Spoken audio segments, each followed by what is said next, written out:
Rewang yang adalah pemimpin rakyat bahkan mengatakan Jokowi itu pembohong. Dia bukan rakyat. Kenapa kebohongan Jokowi itu begitu IKN dibuat saya ngakak-ngakak. Ini pasti nipu.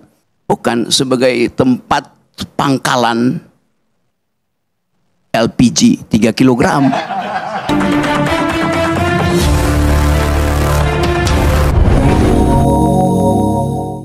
Halo, assalamualaikum warahmatullahi wabarakatuh. Jumpa kembali dengan Banjang Spesial. Oke, selamat malam semuanya teman-teman ya.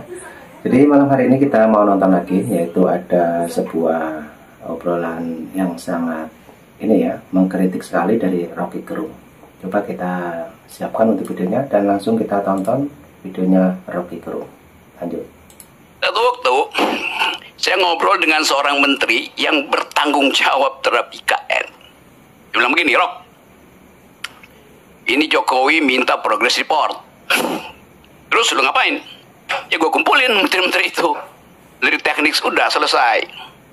Rapat di situ. Dia bilang kita udah selesaikan rapat ini. Presiden menunggu progress report. Sudah kita kirim. Officially sudah terkirim laporan progress report itu. Itu dia bilang, suka tanya sama peserta rapat. Kita udah kirim ya formalnya. Sekarang di antara kalian, di antara kita, siapa yang percaya IKN itu akan jalan? Ngakak semua tuh. Suatu akan ada menteri yang terangkan itu. Saya nggak mau buka di sini ceritanya. Disebut aja Rob namanya Rob. Apa? Disebut aja namanya. Ya inisialnya aja gue nggak mau sebut. Itu satu cerita. Cerita kedua, saya pergi ke Luwuk, masuk ke Poso, Danau Poso tuh, karena mesti backup LSM pro lingkungan di situ. Datang pengusaha, dia bilang, Pak Rocky, saya eksportir kerikil ke IKN, dan kamu betul. Ya, dari Poso itu, ya Poso, Palu segala segitu, pinggiran itu. Dan kamu betul, dia berhasil rugi 20 miliar belum dibayar. Kerikil. Saya kasih aja parsial-parsialnya tadi. Berapa waktu yang lalu saya pergi ke Taman Bunga Nasional di Malang, Batu Malang. Taman bunga yang bagus betul, peninggalan Belanda. Kepala desa bilang begini ke saya, kami mensuplai semua bunga ke IKN, diambil dari Batu Malang rupanya, bunganya bagus-bagus. Terus apa masalahnya Pak? Sampai sekarang kami nggak dibayar. Taman bunga itu, kebun bunga itu dimiliki oleh 15.000 rakyat dalam bentuk koperasi. Ditipu. Jadi kalau saya bertanya misalnya, IKN itu simbol apa sebetulnya? Satu-satunya simbol yang dalam sejarah manusia, ambisi yang kemudian berantakan adalah Babilonia Tower. Tower of Babel itu. Kita tahu di dalam cerita itu, pertanyaannya, apakah menara Babilonia itu runtuh karena kedunguan? Dungu artinya tidak bisa lagi bercakap-cakap karena bahasanya diocak-acik oleh satu kekuatan, atau dia runtuh karena ambisi itu? Runtuh karena kedunguan atau runtuh karena kepungahan? Saya akan balik ke situ lagi dulu ya. Saya balik lagi ke IKN tadi itu. Kenapa dari awal saya nggak percaya pada IKN? Karena kalian percayanya lain dengan cara Jokowi memandang IKN. Andrinov menerangkan bahwa demi rasionalitas spasial mesti ada IKN. Oh ya, bagus. Ade Armando terangkan dengan versi yang lain tuh. Untuk keadilan, jangan Jawa aja. Tapi Jokowi nggak lihat itu sebagai alasan dia. Dia lihat itu adalah menara Babel buat dia. Jadi Anda dikacaukan bahasanya oleh seseorang yang punya inspirasi tentang Babel, tentang IKN itu. Saya lanjut lagi ya cerita-cerita itu. Satu waktu saya tanya pada Pak JK itu, Pak JK, gimana ceritanya sih kok ada IKN? Kata Pak JK, dukun aja nggak bisa jawab. Tanya Pak JK, karena JK udah pernah ngomong ke saya. Satu waktu saya bercakap-cakap lagi dengan Sultan Hamengkubuwono yang kemudian pakai baju menolak bala.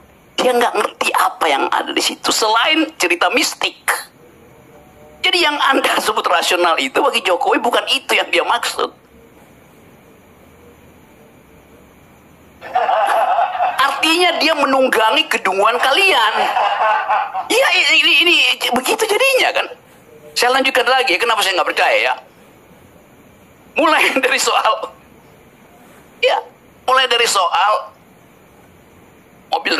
mobil SMK itu. Ngapain? Lu tahu satu peristiwa yang dia udah bohong, lu mesti terima lagi bohong lebih gede kan? Soal IKN coba. Sebelum soal SMK itu ada soal pemindahan waktu Pak Jokowi masih wali kota yang terus-menerus didampingi oleh Andrinov. Pemindahan pasar itu. Sering cerita lagi nih yang ngoceh-ngoceh di sini. Atau saya kasih kuliah di UNS di 11 Maret. Saya lagi kasih kuliah, tiba-tiba masuk notes kecil. Bung, pakai bung. Setelah saya kasih kuliah kita mau ngobrol ya. Itu Jokowi masih wali kota loh itu. Oke. Saya kasih kuliah, saya tanya mana yang mau ngomong. Mau bicara apa? Metodologi, teori? Bukan, kami bukan dosen. Saya pikir dosen. Ternyata beberapa pemuda itu diutus oleh seseorang, saya lupa namanya, yang adalah tokoh PKI, ketua pemuda rakyat pada waktu itu, anggota komite sentral PKI, masih hidup waktu itu, namanya apa namanya? Pak Kari tahu ya? Rewang. Nah, ini gua cerita soal Rewang nih. Rewang masih hidup waktu itu, dia mau ketemu saya. Tiba-tiba dia sakit, dia utus anak buahnya, muridnya itu. Ini kenapa begini, Pak Rewang mau cerita. Ini Bang Rocky, jangan pernah percaya pada Jokowi. Ya. Dia masih hidup waktu itu, kemudian beberapa bulan kemudian dia meninggal tuh Pak Rewang. Karena saya ini pemimpin rakyat. Saya tahu watak rakyat, bahkan rakyat Solo. Rewang yang adalah pemimpin rakyat bahkan mengatakan Jokowi itu pembohong. Dia bukan rakyat. Kenapa? Jokowi pastikan bahwa pasar itu akan pindah. Dibuat sedemikian rupa, diskusi 1 bulan penuh di depan rumahnya dia itu. Padahal sebetulnya selama dia berdiskusi, oligarki Solo itu udah lakukan namanya under table transaction uang. Jangan dia pindah. Jadi udah disogok dulu, Jokowi bilang bikin panjang ya diskusinya. Kira-kira begitu. Cerita 1 bulan kan pers semua Jokowi nego segala macam itu. Dia pastikan bahwa tidak akan ada lubang bolong di Solo. Malam ini lubang, besok pasti tutup. Itu bukan APBD, dia tinggal telepon satu oligarki di situ, tutup, selesai. Jadi Anda dari awal, ya kalau saya cerita dari awal mungkin Anda saya tahu dari awal itu. Jadi sekuensi pengetahuan saya tentang kebohongan Jokowi itu, begitu IKN dibuat saya ngakak-ngakak, ini pasti nipu. Tetapi begitulah, disirap kita untuk memuliakan seorang yang memang ini Jokowi, dia tidak tahu bahwa selama 10 tahun banyak orang yang tahu bahwa dia tidak tahu. Karena nggak ada yang memberitahu bahwa dia tidak tahu. He is riding the tidal wave of stupidity. Your stupidity. Itu yang terjadi. Dan saya mau terangkan, saya nggak ada urusan dengan Pak Jokowi itu. Saya kalau dendam kagak. Kaisang ulang tahun, Kaisang kawin, keluarga Jokowi undang saya bahkan masuk VIP.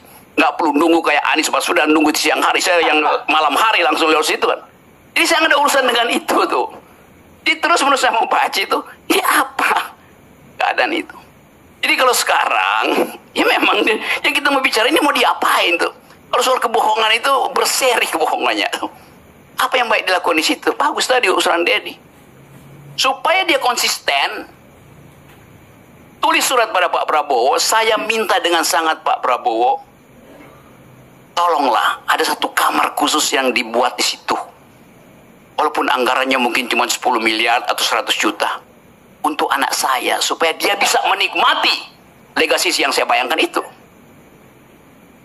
Apa yang bisa dilakukan oleh Gibran di situ? Jadikan istana itu sebagai, bukan sebagai tempat pangkalan LPG 3 kilogram.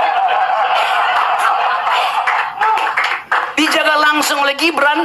Masalahnya Bung Rocky, kebanyakan kabupaten kota di sana tidak termasuk daerah konversi. Jadi malah mereka nggak nikmati tuh walaupun dari sana gasnya. Kita ingin supaya Prabowo bikin kepres yang khusus untuk menyenangkan Jokowi. Junto anaknya itu. Kenapa begitu? Pak Gibran sendiri bilang ada masalah lapor wapres. Kan udah ada kota masalah lapor wapres. Jadi coba kita lengkapkan kedunguan ini. Nah, oke teman-teman, itulah obrolannya Rocky Gerung yang dimana ngeritik tentang IKN yang katanya cocok buat pangkalan LPG 3 kg. Nah, bagi teman-teman yang sudah menonton apa yang dikatakan oleh Rocky Gerung baru saja, dan mungkin teman-teman mempunyai saran dan kritik, silahkan tulis di kolom komentar saya. Oke, terima kasih semuanya, selamat malam, sampai jumpa di video selanjutnya. Terima kasih, thank you.